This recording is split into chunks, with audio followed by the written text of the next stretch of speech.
Bonjour, voici le cheminement des aliments. Quand on mange, les aliments n'arrivent pas directement dans le sang ou les muscles. Ils suivent un long trajet à travers le corps. D'abord ils sont digérés, coupés en petits morceaux utilisables, puis absorbés. Ils passent la barrière intestinale pour entrer dans le sang, ensuite transportés jusqu'aux organes, et enfin stockés ou utilisés selon les besoins. Étape de digestion et absorption. Le tube digestif, c'est comme un long conduit qui va de la bouche à l'anus. Dans la bouche, les aliments sont broyés et mélangés à la salive qui contient déjà des enzymes pour commencer à digérer les sucres.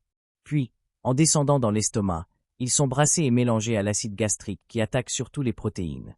Ensuite, dans l'intestin grêle, grâce au suc digestif, pancréas, bile, enzymes, les grosses molécules, protéines, graisses, glucides, sont coupées en éléments beaucoup plus petits.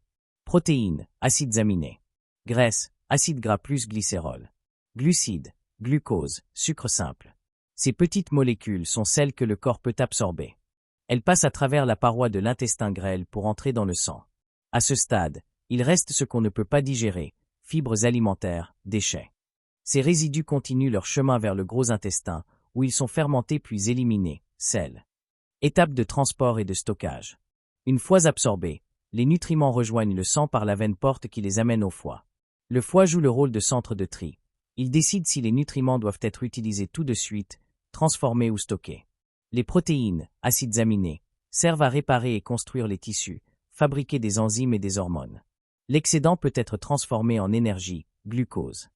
Les glucides, glucose, alimentent directement le cerveau et les muscles. S'il y en a trop, ils sont stockés dans le foie et les muscles sous forme de glycogène ou transformés en graisse. Les lipides, graisses, passent d'abord par la lymphe avant d'aller dans le sang.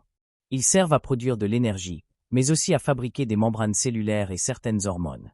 Le surplus est stocké dans le tissu adipeux. Les vitamines et minéraux circulent pour soutenir toutes les réactions chimiques vitales. Exemple concret.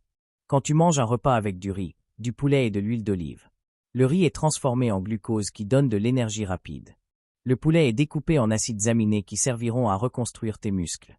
L'huile d'olive est décomposée en acides gras qui seront soit brûlés comme carburant, soit stockés en réserve. Idée à retenir. Le système digestif, c'est une chaîne de production. La bouche le broyage. L'estomac le premier traitement. L'intestin grêle une usine de transformation et absorption. Le foie le centre logistique.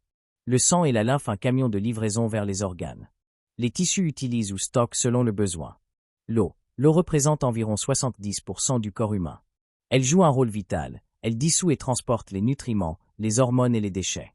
Elle permet aussi de réguler la température corporelle et participe à toutes les réactions chimiques indispensables à la vie. Sans une bonne hydratation, aucun processus métabolique ne fonctionne correctement. L'oxygène. L'oxygène est la clé de la respiration cellulaire. Il sert à transformer les nutriments que tu manges en énergie utilisable par tes cellules, sous forme d'ATP. Sans oxygène, impossible de produire cette énergie, le corps s'éteint rapidement. L'alcool. L'alcool est fabriqué à partir de la fermentation des sucres. Il fournit de l'énergie, 7 kilocalories par gramme, mais aucun nutriment essentiel. Autrement dit, des calories vides. À petite dose, le foie peut le métaboliser, mais en excès, il devient toxique pour le foie, le système nerveux et le cœur. Digestion et absorption.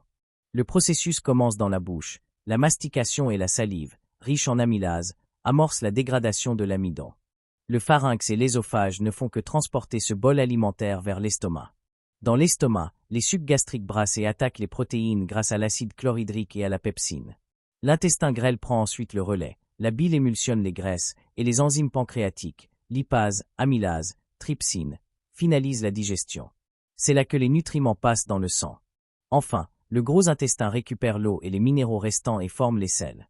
Transport et stockage. Une fois digérés, les nutriments passent dans le sang via l'intestin grêle. Le foie agit comme un chef d'orchestre. Il stocke, transforme et redistribue. Les graisses circulent sous forme de lipoprotéines, HDL, LDL, VLDL. Les excédents sont mis de côté dans le tissu adipeux pour servir de réserve énergétique. Graisse et cholestérol. Les triglycérides constituent la forme principale de stockage de l'énergie.